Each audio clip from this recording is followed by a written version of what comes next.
जिथे योग विद्येस सामर्थ्य येते तिथे मानवाला मिळे मोक्षगाथा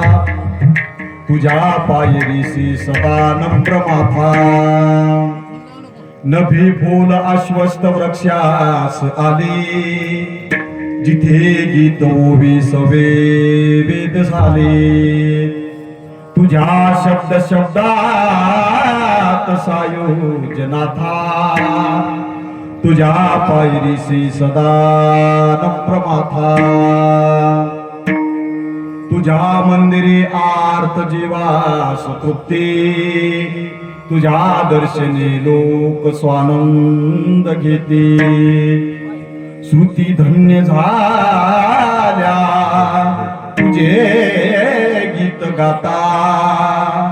तुझ्या पायरीसी सदा नम्र माथा आगा ज्ञान देवा मुक्ताई परेशा तुझ्या पायरीसी सदा नम्र माथा नमो ज्ञानेश्वरा नमो ज्ञानेश्वरा नमो ज्ञानेश्वरा